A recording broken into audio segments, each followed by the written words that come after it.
Silsila Dialogue movement is among the groups who believe that dialogue starts from God and brings people back to God. Guided by this spirit, Silsila Dialogue movement is on the front line of many initiatives of dialogue and peace.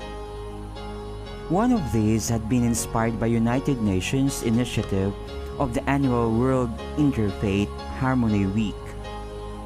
In fact, on October 2010, the United Nations General Assembly passed a resolution proclaiming the first week of February of every year as World Interfaith Harmony Week, which encourages all states to support a voluntary basis the spread of the message of interfaith harmony and goodwill in the world's churches, mosques, synagogues, temples, and other places of worship during that week, based on love of God and love of one's neighbor, or on love of good and loves of one's neighbor, each according of their own religious traditions of convictions. Inspired by this initiative that is very close to the spirit of Silsila, the movement started to share with these other partners this new challenge, and the first World Interfaith Harmony Week was celebrated in Zamboanga City in the year 2012. The National Ulama Conference of the Philippines was requested to lead initiative with many groups which together formed the United Nations Interfaith Harmony Partners Zamboanga. Silsila committed to serve as a secretariat. This initiative also has the full support on the national level by the Republic Act number 10525, an act declaring the first week of February of every year as World Interfaith Harmony Week in the entire country and mandating its observance by the different government agencies, signed by His Excellency Benigno Noynoy S. Aquino III.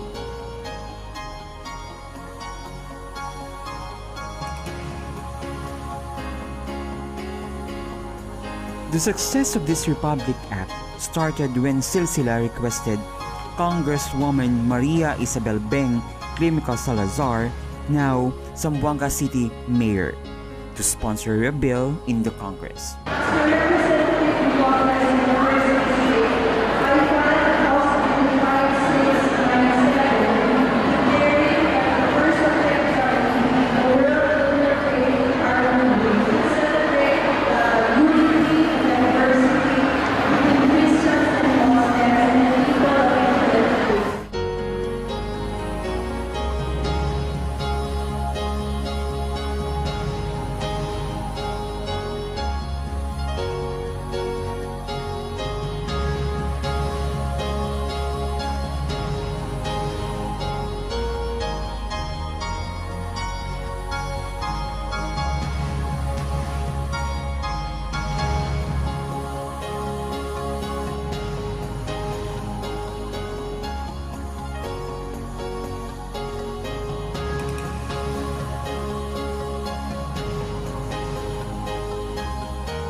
Unfortunately, on September 9 of 2013, Zamboanga had been attacked by MNLF Misuari faction. The violence and the destruction in the city created a lot of victims, especially a stronger feeling of fear, suspicion, and division among Muslims and Christians. The United Nations Harmony Partners of Zamboanga City not get discouraged and organized the World Interfaith Harmony Week of 2014. The World Interfaith Harmony Week of 2014 in Zamboanga City themed Strengthening Love for God and One Another, a celebration of hope for life, peace, and solidarity.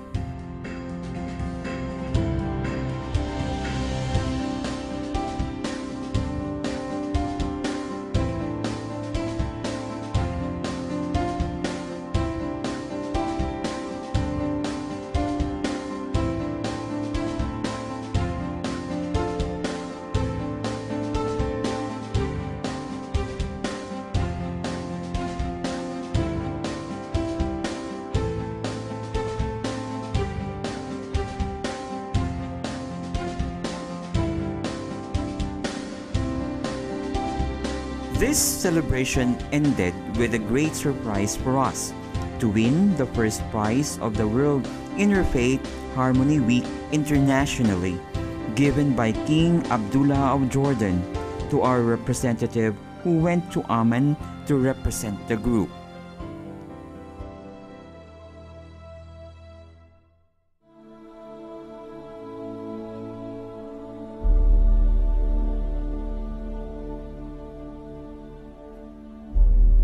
After a loss, to experience some kind of a return. And I think when we speak about this hope, we can understand each other no matter what our religion is.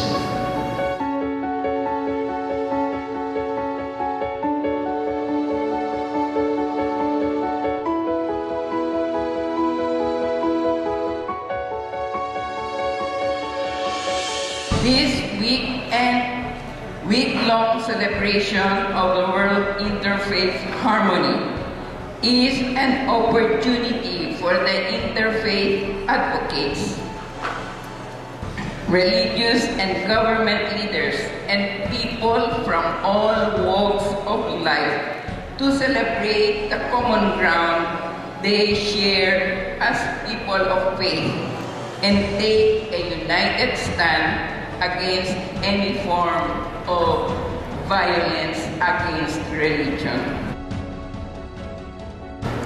From this hall, let our voices ring and reverberate throughout the land that we are for peace, we will support peace, and we will defend peace. Brothers and sisters, I think all of you here are people who have made an option to take the road less traveled by. It's not going to be simple and easy, but I think it's worth the first step. I know we will have many failures. Yes, we're engaging in a beautiful dialogue like this, and we feel the harmony of God when we engage in respectful dialogue with each other as human beings with the same dignity bestowed on us by the Divine. But sometimes we fail. And I'd like to end with a saying from Marilu Diaz-Abala. She said, all my life I've been telling stories through movies, through films. And one day she struck me really to the core when she said this, I believe in happy endings. If it is not yet happy, then it's not yet. Why do we need to celebrate with all the violence in the world and in the city and in Mindanao? Please remember, when there was Pharaoh, there was also Moses. When there was Herod, there was also Jesus.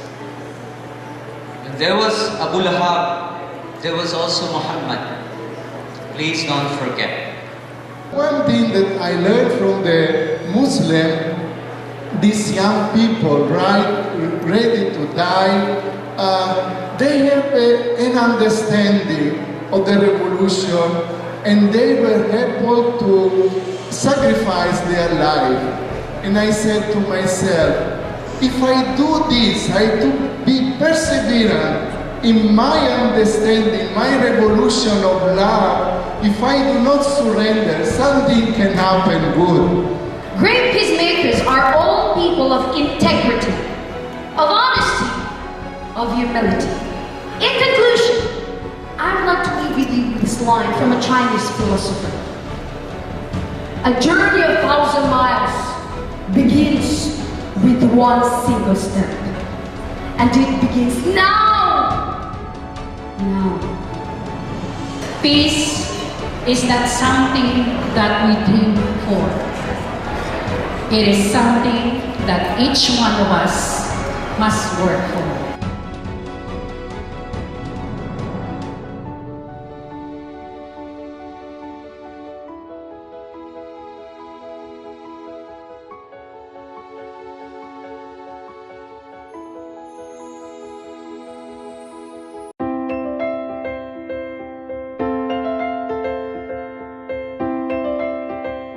A meaningful seminar on dialogue was held in Harmony Village.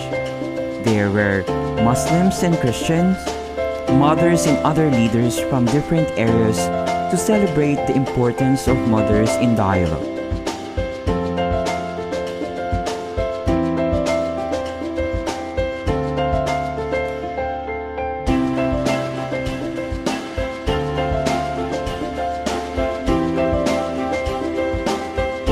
A meaningful moment of the celebration was also a tree planting activity to symbolize the Mother Earth is ready to take care for us in many ways.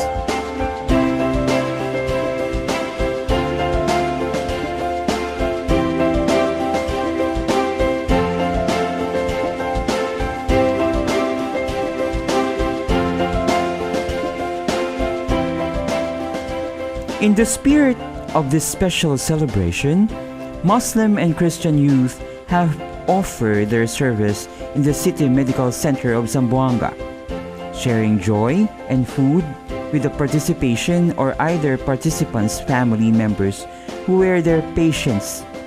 Special attention was given to Children's Department.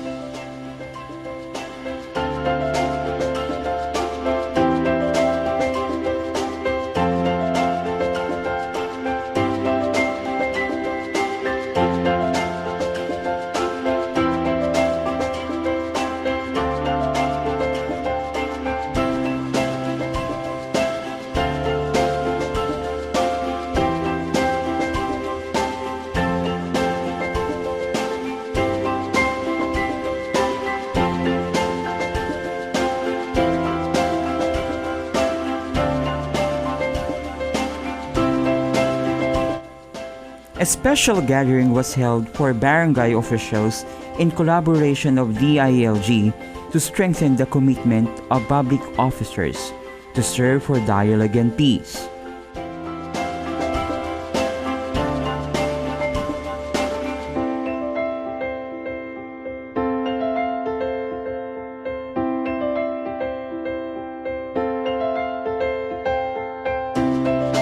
I would like to thank Father Seb with that small urban care center which is located at Farmers, Limampang. Marami talaga ang natutulungan doon ang paghaharmonya ng mga Christian sa Katoliko, sa Muslim. Every week we are gathering meetings there. Tapos may participants sa Muslim group saka sa Christian group. Nagkakaroon kami ng konting pagharmonya sa mga tao doon. Naliabon area sabi vosotros, tarespeta kami Muslim pati Kristiyano. Tarespeta kami kultura pati tradisyon. Barangay Sinulog is composed of Muslims and Christians. But mostly, I think 60% of population is Christian. Pero bonito lang anya ka namon kay Aquello como el Christian pati Muslims, they love each other.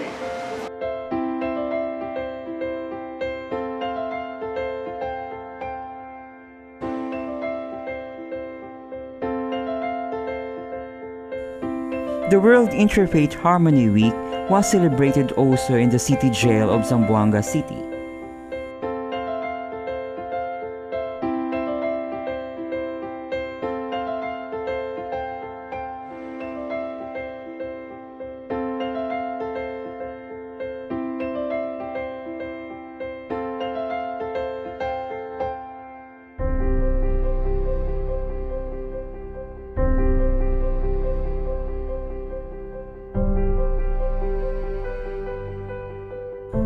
Continuing the tradition of the World Interfaith Harmony Week activities, a bloodletting activity was conducted in the Western Mindanao State University in collaboration with the Red Cross to share solidarity for those who are in need of blood and to overcome the cultural barriers of Muslims and Christians.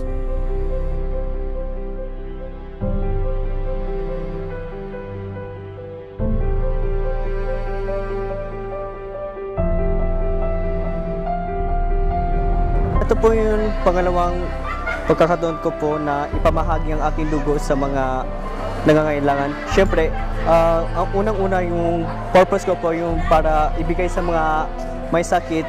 Siyempre, bilang isang kabataan, yung dugo ko ay isang malaking tulong para sa kanila. Isang bagay lang na pumasok sa isipan ko bakit I indulge myself to give or to donate blood. Napaka-importante kasi being a criminology student is be a hero and how to inspire others. Mas especially by donating this blood, nakakatulong ka sa iba. Kasi alam ko, just like meron na din akong mga experiences just like my grandfather. Nahirapan siya sa pagkuha ng blood. By this way, na ipapromulgate ko kung gaano kahalaga ang pagdodonate at pagbibigay ng halaga sa iba.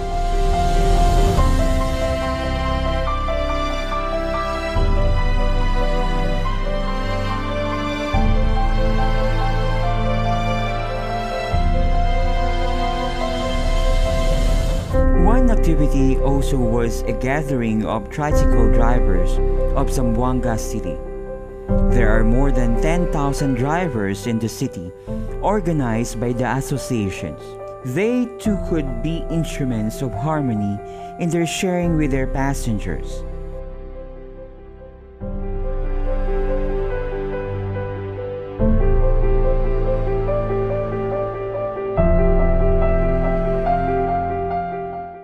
Mga operator and driver, especially, no? Porque bien importante ka nato. Ha? Igual ba sila chain, harmony, harmony chain. Okay ba nga din, ha? Yung bueno yung prinsipya na dito yung cuerpo.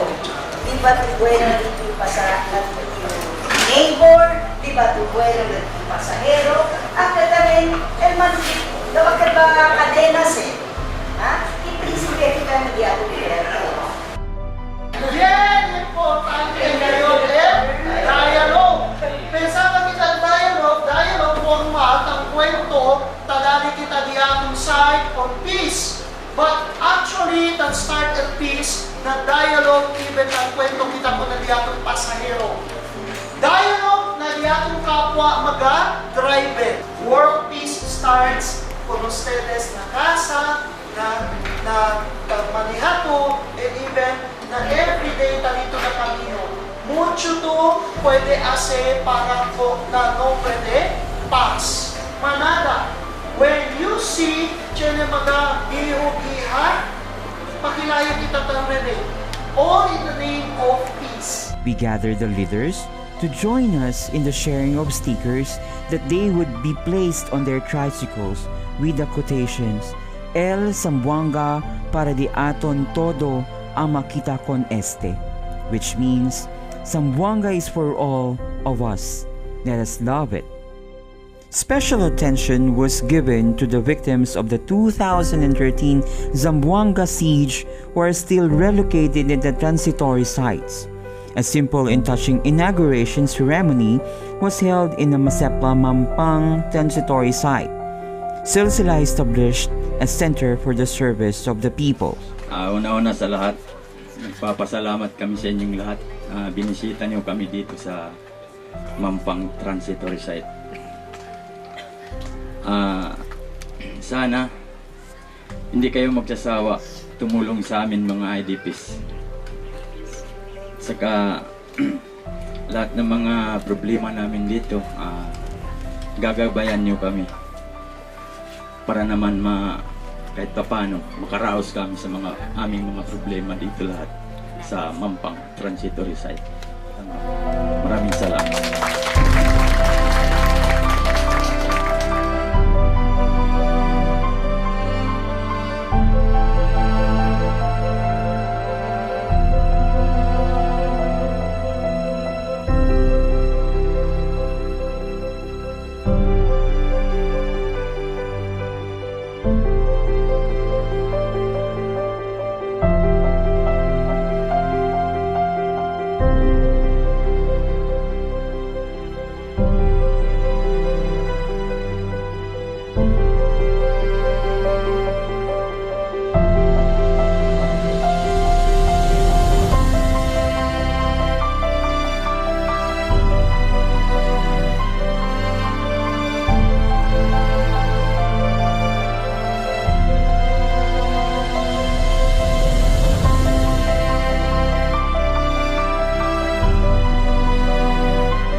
The Philippine National Police, one of our partners in the program of World Interfaith Harmony Week, had organized a special gathering of officers for an formation called Moral Ascendancy Program.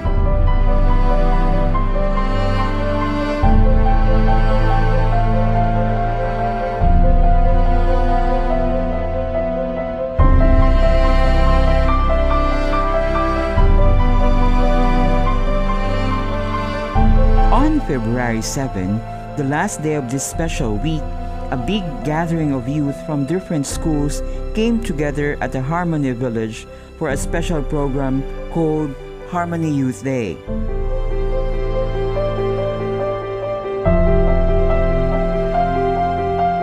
Naniniwala po ako na pag-immaculate po tayo from within ay makakatulong po tayo sa mga tao at dapat we should all be good people, even if others are not, even if others will not, and even if others cannot.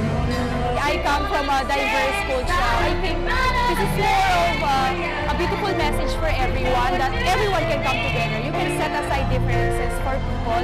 This is a great action for everyone. You come together despite all issues. You know, we make people aware that peace can be attainable. Peace is something we always have to look forward to, and peace is always possible. You wake up every day, you encounter these kinds of people in all walks of life, you become better. You just have to be, a better person.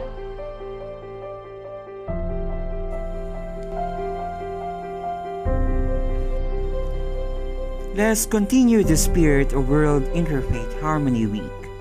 Guided by this spirit, Silsila Dialogue Movement and the World Interfaith Harmony Week Zamboanga partners are spreading this initiative, and we are happy that many are celebrating this special week on a national level. We dream that the World Interfaith Harmony Week in Zamboanga City and other parts of the country will become a sign of hope in the midst of fear and violence, and people of different cultures and religions can say, Peace is possible. It is happening now. That's also thanks to the World Interfaith Harmony Week initiative.